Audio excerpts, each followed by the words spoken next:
Қайырлы күн достар, бүгін қызылшадан 5 минутта дәмді салат дайындаймыз. Салатты дайындау үшін бізге орташа көлемді 2 қызылша қажет. Орташа бөліктерге бөліп, 4 бұрыштап тураймыз. Мен қызылшаны фольга қағазына орап, духовкада 1 сағат көлемінде пісіріп алдым. Суға пісірсеңіздер де болады. Үлкенде 30-ға саламыз.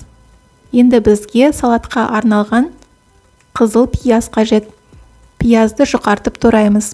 Егер сіздерде қызыл пияз болмаса, онда кәдімгі ақ пиязды қолдансаңыздар да болады.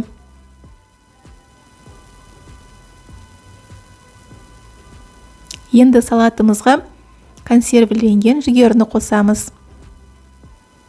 Укроп және петрушканы майдалап тураймыз.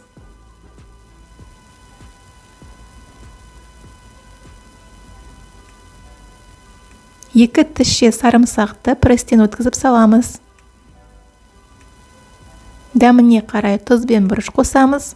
Және 2 ас қасық сұйық май құямыз. Сұйық майдың орнына зәйтүн майын қолдансаңыздар да болады. Салатымызды жақсылап араластырамыз. Мінекей достар, біздің салатымыз дайын болды. Рецепт ұнаса, лайк басып, пікір қалдырып, достарыңызбен бөлісуді ұмытпаңыздар. Алдағы уақытта бұдан да әдемі салаттардың рецепттері шығатын болады. Сіздермен бірге болған Мөлдір, сау болыңыздар.